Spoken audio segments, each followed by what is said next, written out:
we're in a mission to craft the perfect B2B marketing campaign. So I've got 4 of the best experts in the business to join me. First, we got customer research expert Ryan Gibson to interview our dream customers and generate incredible insights about our customers to form the foundations of our marketing campaign. He then passed these insights onto copywriting and landing page wizard Jess Cook. Jess totally reworked our landing page to make it a conversion machine. And now LinkedIn ads expert Justin Rowe is going to show us the perfect way to set up our LinkedIn ads campaigns to drive the right traffic to it. Stick around, and in this video you're going to learn the perfect LinkedIn ad strategy that we're using to launch this campaign, how to put together creatives that work, and how to technically set up your LinkedIn ads for success. If you haven't been following along, we're doing this because we owe Monica, a listener of the B2B Playbook, $500. That's because she referred someone to our marketing program, the B2B Incubator. But Monica refused to take the money just because she's too damn nice. So we're taking the $500 that we owe her, putting it into ads for the first time ever, and giving her 20% of whatever it is that we make. The question is, with the help of the experts, is can we turn that initial $500 into something much, much bigger to give her? Subscribe to our email list to follow the journey and find out. Okay, let's get into this session with Justin Rowe. Justin, we're so excited to have you on board. Meet Monica, the subject of this experiment. Now, as you know, we owe Monica $500 as a referral fee, but she refused it. So we're investing that $500 into creating the perfect campaign to hopefully turn that $500 into something much, much bigger to give her. We started with customer research to deeply understand our ideal customer, who happens to be Monica. We then passed those insights onto our landing page and copywriting expert. And now, Justin, you're going to help us get our message in front of our dream customers with paid advertising to try and get some signups for our program, the B2B Incubator. Justin, are you up for the challenge? Yes, I am up for the challenge. I was excited when I heard what you were doing, and I thought it was interesting. This isn't, super high stakes, but this is like an experimental. This is working with a past client student. I think this is kind of fun. Yeah, awesome. Yeah, it's super high stakes. We're all releasing this publicly. We're building in public. Yeah. And as I said, I hope we don't fall flat on our ass, but there'll be plenty of learnings to take away from it regardless. Yeah. Okay, so Justin, you've taken a look at our customer research and you've taken a look at our landing page. You know our objective. You know what we're trying to do for Monica. You've actually gone ahead and you've put together a bit of a strategy for us when it comes to LinkedIn ads. Would you be able to take us through that? Yeah, one of the things, and I can share my screen probably. One of the things I tried to do, especially with this budget, was we want to be realistic and we want to be creative, because $500 obviously isn't going to be some big campaign. So we want to make the most of it. And if we're going to use LinkedIn, one of my favorite things about leveraging LinkedIn for ads is the retargeting. That was one of my big things when we started this was, do we have warm audiences we can tap into? Because $500 going into initial LinkedIn cold campaigns, even with the best offer and the best targeting, it's first impressions, the conversion rates, it would just disappear, and then it would take work to stay in front of them. But if we can start with a warm audience where we actually have people that have heard of us, have been on the website, interacted with the company page, and then you can get back in front of that group of people and you can qualify them, then that takes a completely different spin on it. And can you see my screen right now with this framework? Yeah. And generally what I find with LinkedIn ads is most of the conversions come from the retargeting. The cold layer usually is the most expensive layer, and it's where you get on the radar with who you are and what you do. But then in the retargeting layer, once you've done that work, that's where most of the conversions come from at a fraction of the price. And the main strategy that I have in that retargeting layer is, okay, in the B2B world or in this kind of offering, the reason they don't usually buy on their first visit is because they don't know you, they don't trust you yet. So using retargeting to get back in front of the warm prospects, if the audience is big enough, you can also layer in demographic filters. So you could say they have to have been on my website and be this seniority, this job function, this, so you can actually qualify that website traffic too, and then tell them why they can trust you. So the types of ads that we talked about for this campaign do fall under a lot of what I really preach for, which is, do we have testimonials, case studies, results? Do we have things that help position us as experts or let them get to know us as a brand or see us as experts in our space? So using that framework to get back in front of them with LinkedIn retargeting, that was a big part of the strategy and mentality, I guess, around that, my influence around how we should position that.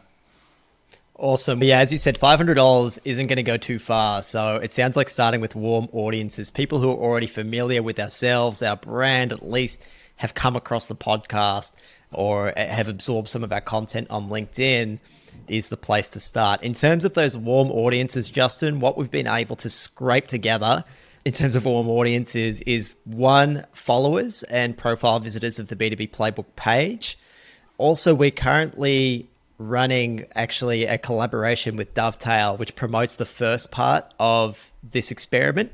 So we've set up an audience to capture people who view 50% of that video. So we figured that they're people engaged. This experiment is all about the incubator. So that's another warm audience for us to target. We're going to be targeting visitors of the B2B Playbook website, the B2B Incubator website, and we've got our newsletter subscriber list as well. So look, when you combine them all together, it's probably still not a huge audience, but hopefully big enough for us to get started. Yeah, I definitely think it's big enough to get started. And that's where it's a lot of work. So even if it's, I think we had looked at it and I saw the number, but even if it's a few thousand people, that is a very concentrated group of people that, because it's a lot of work to get on the radar. Like that's the hardest, most expensive part of any marketing campaign. So if you already have a group of a few hundred, a few thousand people that know who you are, and especially if a lot of this has been driven by LinkedIn organic efforts as well, then those people, what we've seen is that level of trust and those sales cycles can get much shorter. So if they found you from LinkedIn organic, then visited your website, and then they start seeing ads, yeah, there's a pretty powerful chance of converting some of that into interest in a short period of time. Because the big thing that made them not buy is usually that was their first time interacting with you and they just don't they don't know you, they don't trust you yet, they don't see you as the experts. But retargeting, one of the beautiful things it does is it really starts to present them in your mind as, okay, that's an established brand. That's okay. There, maybe I can. It's almost like the more I get retargeted or the more I see ads, the bigger and more official I think like these companies are, and that's how the buyers work. Yeah.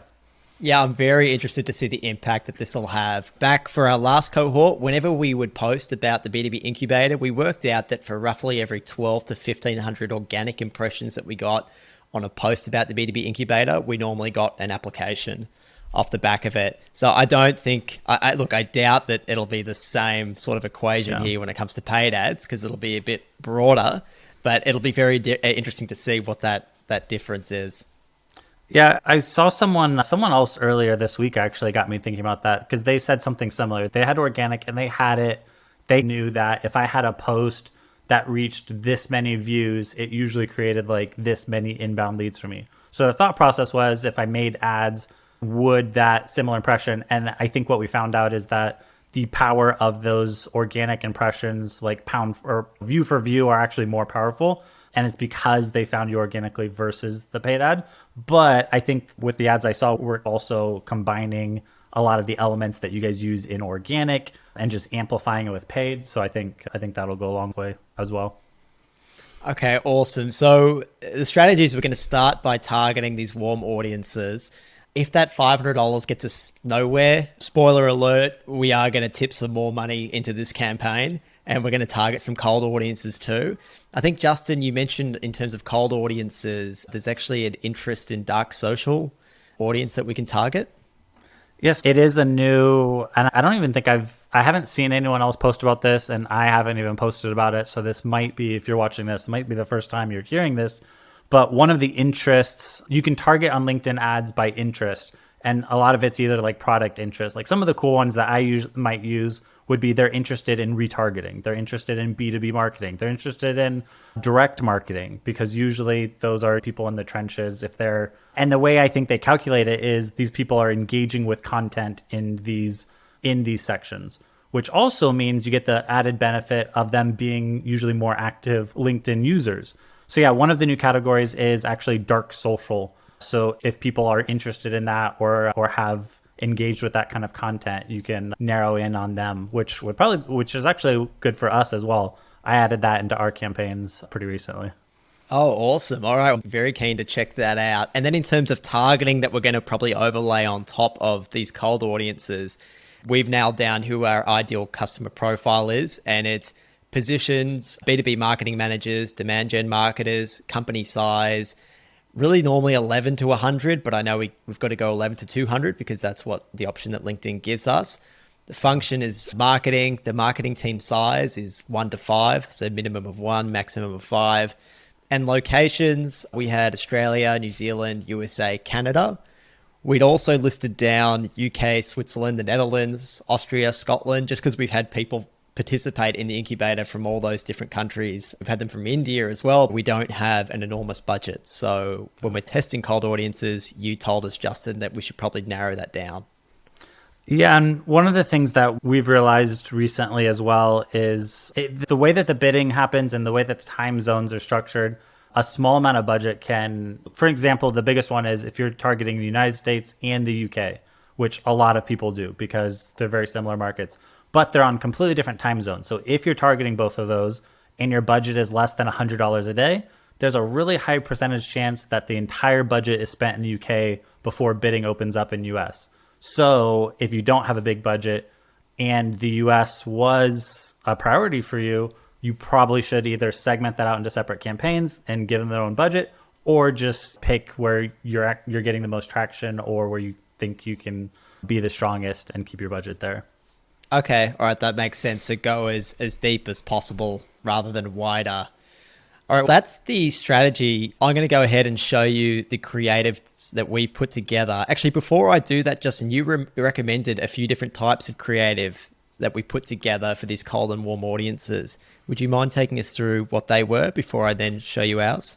Yeah, the types were, I think, single image, which is the most versatile. You can show things like either numbers, stats, reasons, or testimonials, and video if possible, because I know that that's a familiar format for you guys. And if possible, especially if we could use video in the retargeting layer, one of the things that would be exciting to me about that is that that's then another trackable thing. So if they're only seeing these videos if they already interacted with the brand and then they get shown a video retargeting campaign and they watch 75% of one of the videos from that, could be segmented out into a high 30-day, high intent, stronger push.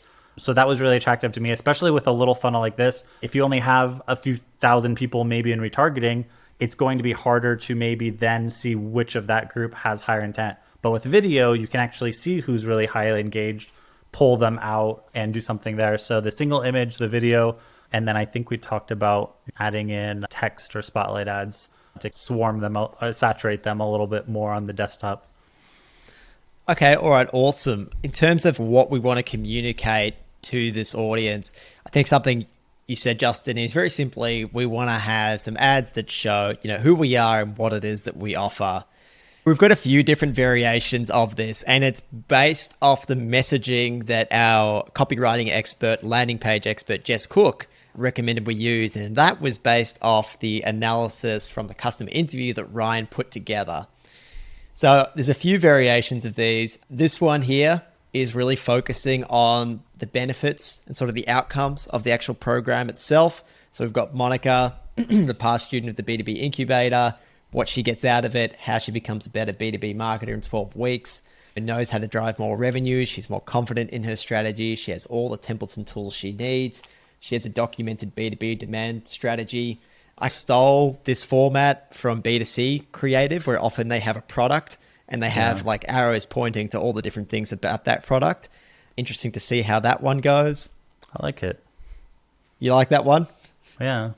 Because, I envision that too. It's almost like this, the training is like a product, and on the other side is this shiny new upgrades or whatnot that you're getting out of the process. That's cool. Yeah, exactly. And we tried to like really humanize it and bring it back down to that human level by showing Monica's face in it. We've kept the text actually the same in all of these, and it's probably something we need to A/B test, the whole become a better B2B marketer in 12 weeks. This creative here, the fast forward button for building your B2B demand gen strategy, that was again something recommended that we try from Jess Cook. She also recommended that we try the 12-week strategy course made for small B2B marketers. Get your demand strategy out of your brain and down on paper. So we've just got really the same sort of creative, but just testing different messages. Drive more revenue from your marketing. join B2B marketers like Ben, a piece of creative that addresses the actual positions of the people that we want to target very directly. It's just something that we've tried for other clients. Our creative is when we call them out very directly, we tend to get a higher click-through rate on those ads. I like that. That's smart. We've got... I like these ads. Oh, thank you. I glanced through them quickly, but seeing these here and actually going through these are pretty good. Oh, thank you. All right, I'm going to get your overall impressions on them. So these are, I just want to show you the last couple for these types of ads, and then I want to get your overall feedback on them. This is one which is showing that applications are open. Again, just very simple single image ad. Something to drive a bit of urgency, the last chance to register. And then we've got a couple more that I want to show you after. But first impressions on these, Justin. Yeah, I think these are good. I like that it has the result is leading with the intro text, become a better B2B marketer in 12 weeks. I do agree. I think an easy test you can do is set it up, the campaigns with that, and then simply duplicate the ad and change that first hook. I think that's worth testing, because just from my own keyword research and what I'm seeing, like I would test something like become a better B2B demand gen marketer in 12 weeks, because people are actually, the search volume on that demand generation marketing, demand gen strategies is really going up. And so I guess, yeah, I would try to, I know it's worked into some of the images, but I would test maybe 2 or 3 hooks on the intro text. But the images, and I think like the message that it conveys, especially like that screenshot one on the right, where that's going to be the image, which is really nice because it's like it looks like an organic post that's going to show up in their feed, but you get all your points across in a better way than you would be able to with the text, because the text would be truncated. So this is really nice. I like these. Awesome. Thank you. Thank you very much. Very kind words. I think some feedback you had for us previously, Justin, was this call to action, the apply button. Yeah. I think you said, yeah, what did you say about that? Yeah, so my thought was I was asking what happens when they click this. So is it just a landing page and then they get more information and then they have the opportunity to like finally apply, or when they hit apply, is it taking their information and then they're out? Because apply does seem like a stronger call to action, like on people's mental whatever. So if there is just more information on the other side, then I would soften it and I would put learn more. That way they know like it's safe to click and explore a little more without expecting to get hit with a form fill or something. In my mind, that's just a better mental path for those. So I would play around with different CTAs there.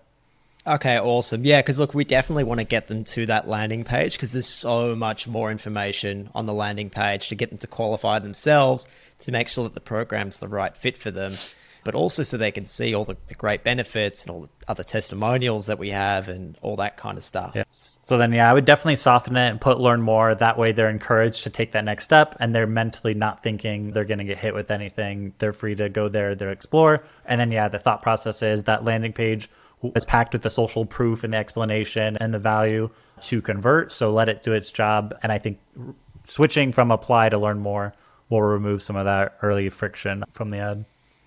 Okay, awesome. Look, we've got about, I don't know, I think we have 10 creatives here. We've got those in there because it's all different messaging that we wanted to test. Is that too much to start with? 10? No, it's actually not too bad, because even though the budget is small, because the retargeting audience size is also probably relatively small, a small amount of budget can really dominate that. And you're really looking at the people in this prospect. It's a smaller group of people in there for a 90-day window. Depending on how far back, we might have grabbed more data now, but usually ongoing, this will turn into a 90-day. The 90-day frequency might be actually like 15 to 20 in a healthy. So starting with 10 is actually good.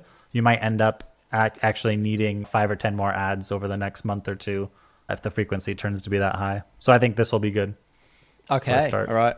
Awesome. I think there's 2 more ads that I wanted to show. So I like the opening little scene because it looks a little humorous. It looks a little creepy and sarcastic. B2B market is confusing, and she's It's just like a little meme. So it's different than it's attention grabbing because it's different than what's on the feed. And then it clearly says what you guys are doing and it moves. The two things, yeah, if the completion rate actually boosts it, I don't think the retargeting video views from this one will be relevant because it's a second and a half. Like it'll be all 97% like views. So those won't be helpful. But I do think it'll be maybe more powerful than a single image touch. Okay, well, that's something that's really good for me to keep in mind as well, because it might muddy the waters a bit. Yeah. Because I wouldn't consider view like 50 or 75 or 97% view of that video to be an intent signal of something more. But if it was a 2-minute video and they watched a minute of it, yeah, that means something. We had a minute of their attention. We're definitely in there deeper than we were before.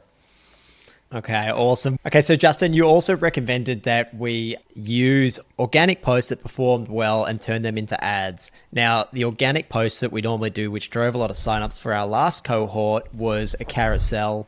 You're not able to directly sponsor carousel, so I've had to recreate it here as much as I can. And this is it here. So again, it just speaks very directly, almost like having a conversation with the B2B marketer, telling them, who are you? Do you have this problem? We've got a 12-week program for you. This is what it does. This is what it looks like. This is the schedule. Show a bit of trust with Kevin and my stupid faces there on the bobbleheads. And then finally, applications are open. Any final feedback on the who we are and what it is, ads, Justin, before we move on to social proof?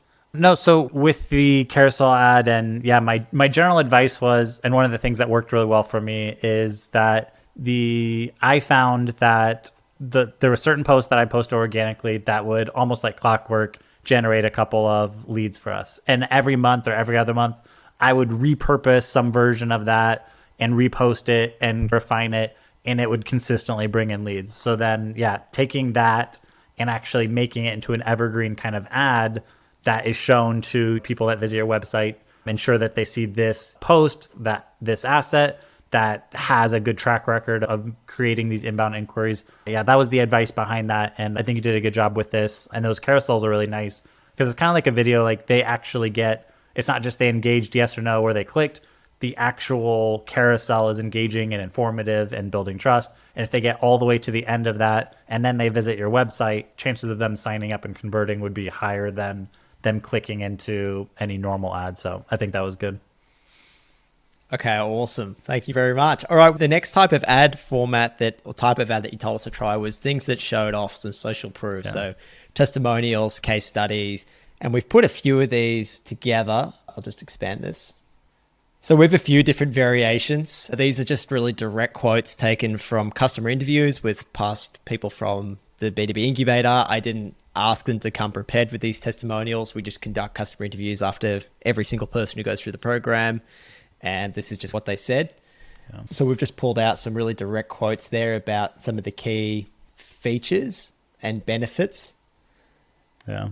And a few different variations here. So yeah, the testimonials I think are always good to have because it's almost expected, but then if you don't have it, then like they notice. And having, especially like if it is a program with students where there is like a result attached on the other side, then having these testimonials, the social proof of saying, hey, other people have purchased this and they did achieve the result that they were looking for, it's an extra affirmation. And again, one of my biggest like theories around retargeting is that it's not just enough to stay in front of them. The biggest objection we're trying to overcome is trust and credibility. So yeah, these testimonial types of ads, they lend to that, and they're definitely a good part of the mix to have in there.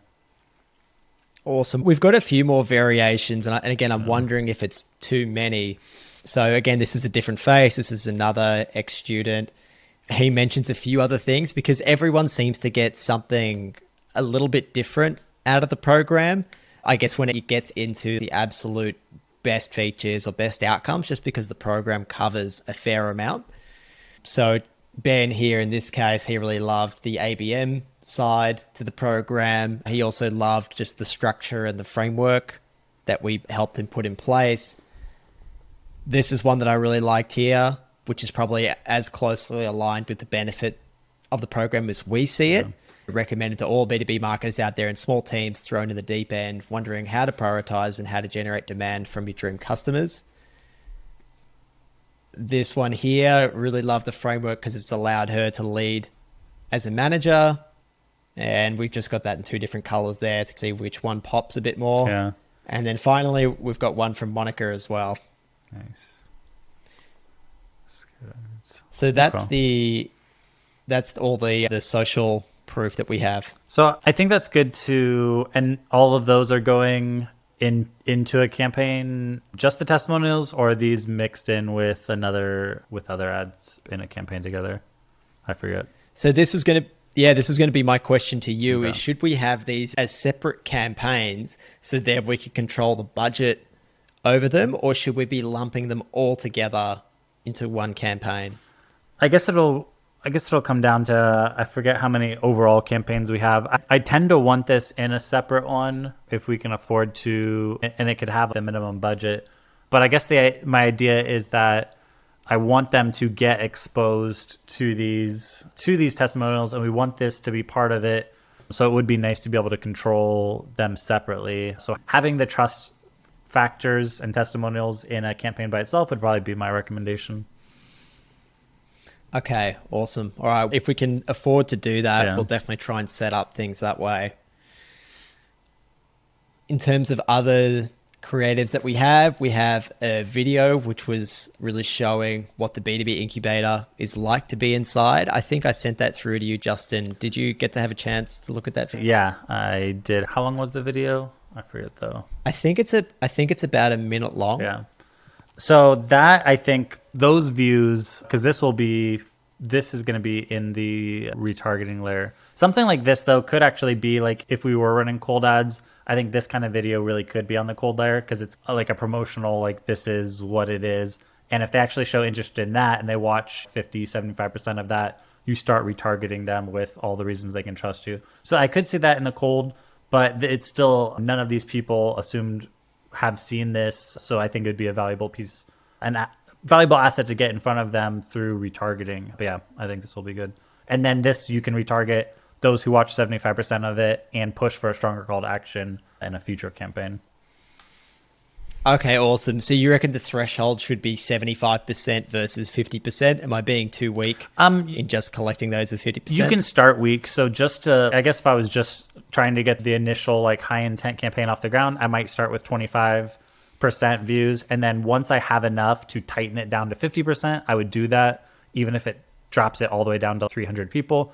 And then once I have a big enough audience to tighten it again to 75%, then I would do that. So I guess I would start out loose just so you have enough to start, and then I would tighten it the bigger that group gets. Okay, awesome. And I think really the final 2 ads were just more educational ones. And this is an educational one that I do that occasionally gets us applications as well. It gets us some leads. It's one of my awful drawings, which some people have come to know me for. Yeah. And it really addresses a key pain point that people have right now, which is, damn, my Google ads can't scale.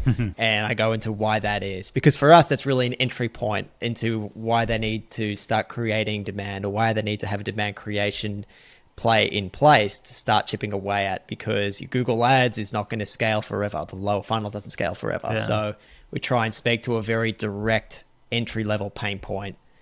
Yeah, so that's something that we're trying. That's pretty smart. You guys are pretty smart over there.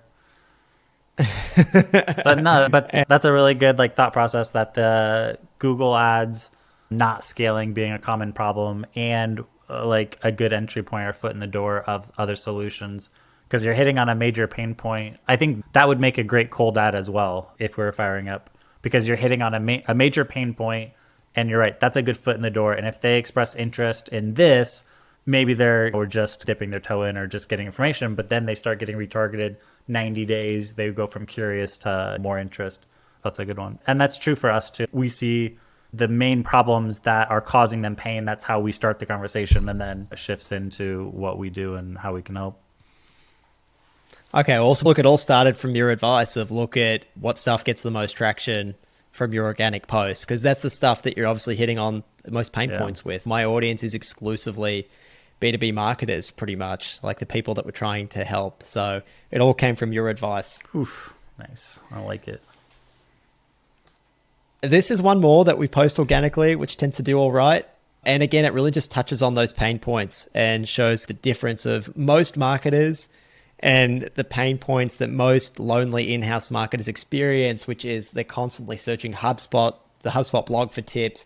They're saving posts from LinkedIn thought leaders. They're confusing strategy with tactics. They're unsure if their strategy is working.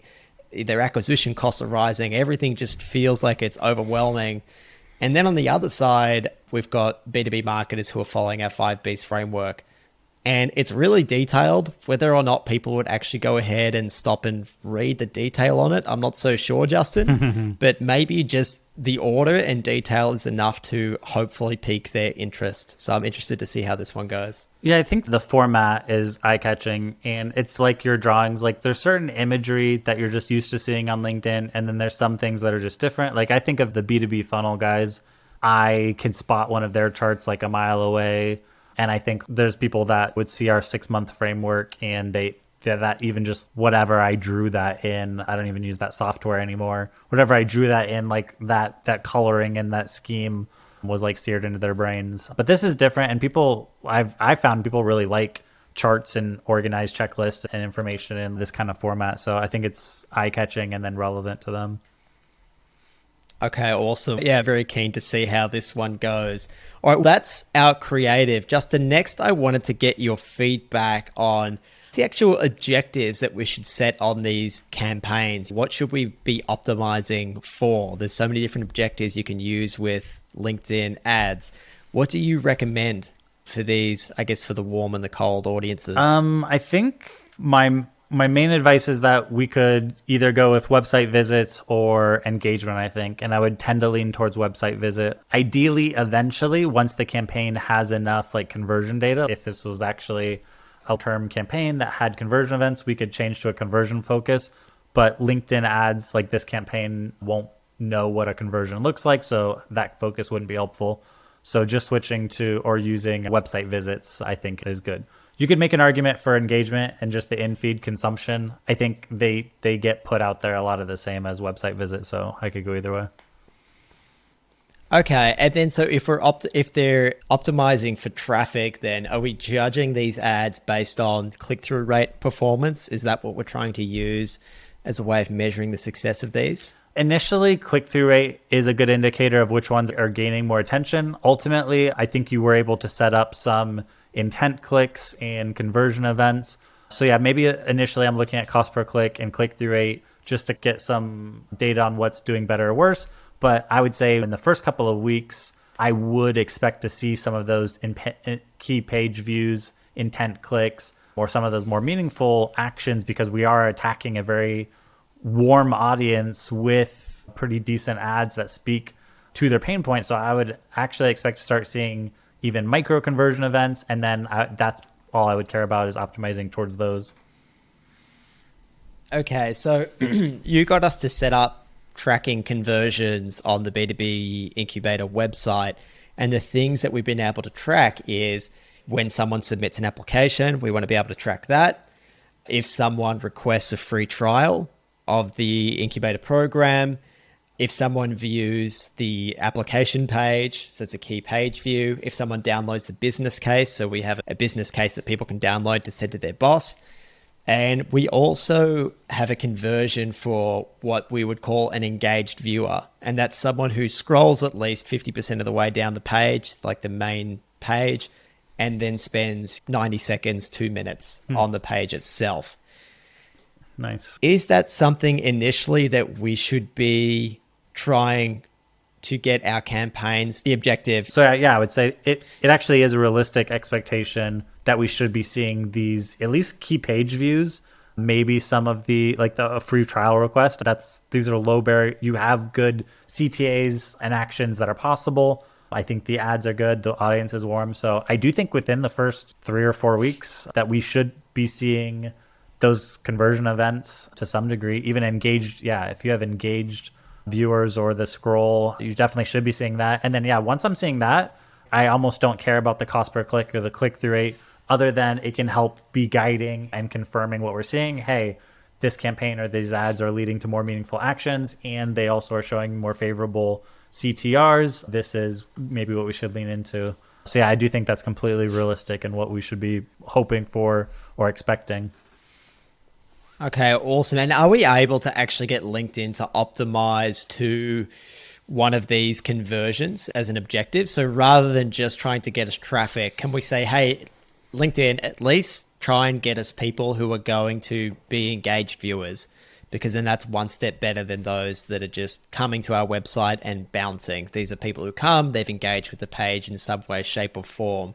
Is that a place that we can start with LinkedIn at? You wouldn't be able to start there. So there is an objective for conversion focus. The main problem is with most ad platforms, it requires that your ad platform have enough conversion data. Like for Google Ads, you have to have, I think, like 30 conversion events a month or something for it to even have enough volume and data to optimize for conversions.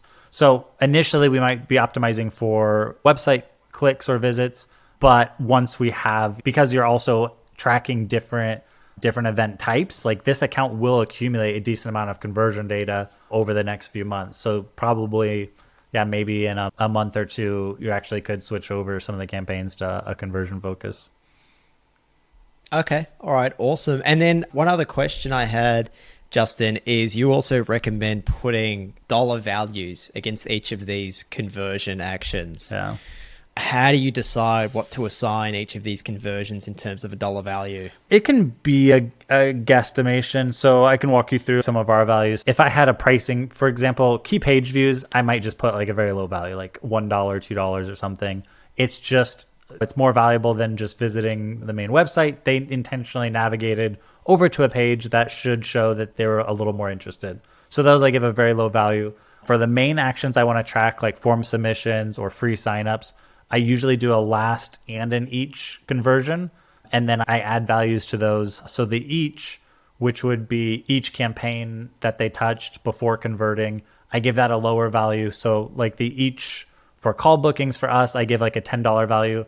And then the last touch, last campaign conversion, which is the last touch that they interacted with before converting, I give that one like $150 for a call booking for us. And the each was like $10. And then for purchases for us, you would have a last touch each conversion and a last touch last. And the last one, I would probably, like if it was, yeah, I guess we don't have that here. But for each of these, I guess I would just estimate like what that value is. There's not going to be a great way to guesstimation on your end. And is the reason that you do that so then we can feed more detailed information to the LinkedIn algorithm as to which conversion actions are more important than others? Yeah, it's going to help you optimize. So as you have this set up, you're going to start seeing all these conversion events, and then you can look in the dashboard and you can separate it to see all the different kinds of events. But ultimately, if you can associate a value with that at a glance, it's easier to spot when even a campaign with less conversion events, but is bringing in more valuable actions, needs more attention versus just looking at the overall number of conversion events. Because one campaign might be getting tons of people looking at the pricing page, but this other campaign's actually getting people to book calls and book meetings. So it's getting less conversion events, but more meaningful. So being able to make decisions based on the impact of the ads, I think is important for optimizing. Okay. All right. That makes sense. Another question that I had, Justin, I'm sure Monica has some questions too, but another question that I had is, I guess once we get this all set up and it's all running, how long should we let it run for before we make any changes at all to the campaign? I'd usually, unless there's something dramatically wrong, like there was a setting like LinkedIn Audience Network or expansion, or it's just like you feel completely like the ad spend is being wasted, I would let it run at least a week before I'm looking at even making small changes such as pausing any ads or changing any budgets or anything like that. So I'd probably let it run for a week. And then some of the first stuff I'm looking at is what's the frequency of these campaigns, what ads inside those campaigns are doing the best and the worst, and is there anything I'm learning early on, like this style of ad or this ad in particular is just dominating the others. So I'd just be looking for basic insights, but I wouldn't even be like tempted to take action on any of those until at least a week in. And even then I might just make tiny changes and let it play out another week then. Okay, all right, that makes sense. And because we're targeting warmer audiences and because we have quite a limited budget, is in that initial phase, is click-through rate or I guess video view percentage of the video, are they probably the two big leading indicators of success that we should look for? Yeah, initially in the first week or two, I'm looking at click-through rate and I'm looking at cost per click. If we start seeing some kind of conversion events, that would be great.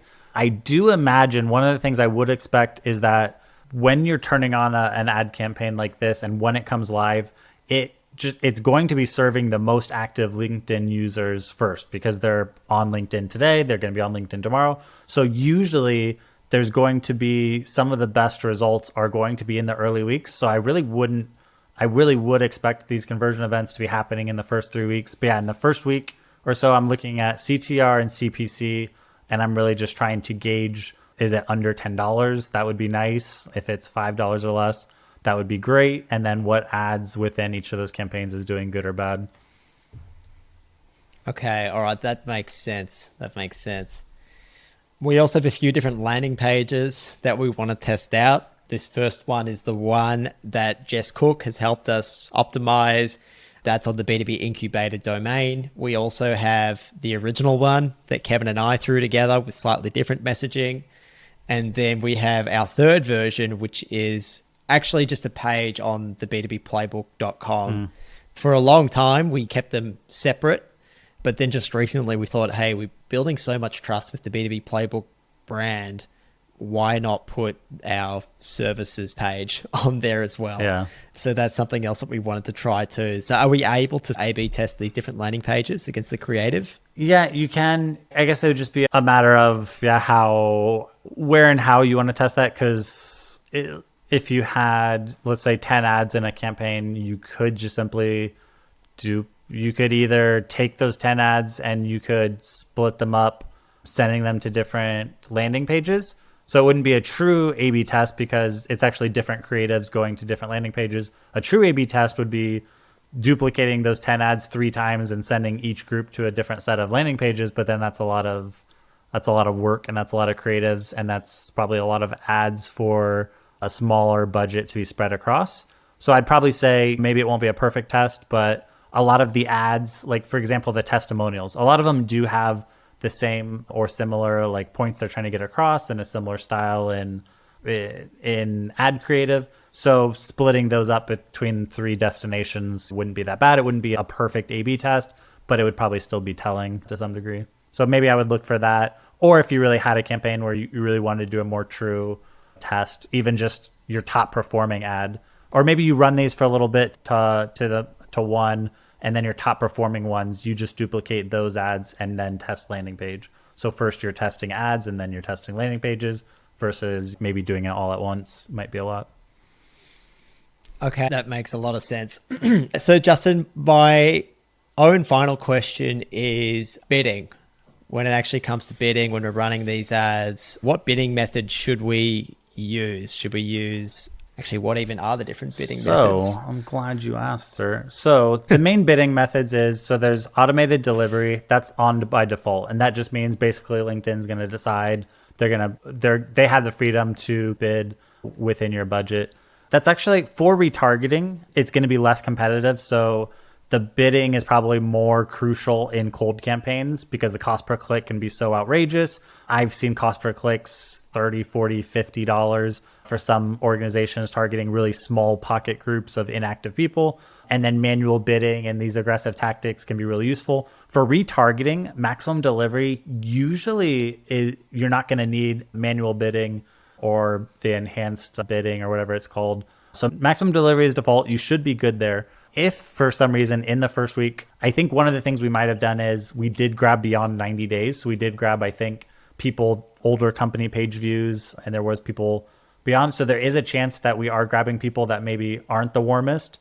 So there might be a reason not to do that. So maximum delivery is probably all you need. If the cost per click does come out high, which I would be surprised. Yeah, maybe we have some inactive people and it's causing it to feel a little colder than it should. If that happens, we can tighten up the audience back to more recent, and we can introduce manual bidding, and we could probably cover that more into it. But the idea would be you set a threshold, and then you're pretty much looking at, okay, here's my daily budget and here's how much LinkedIn spent.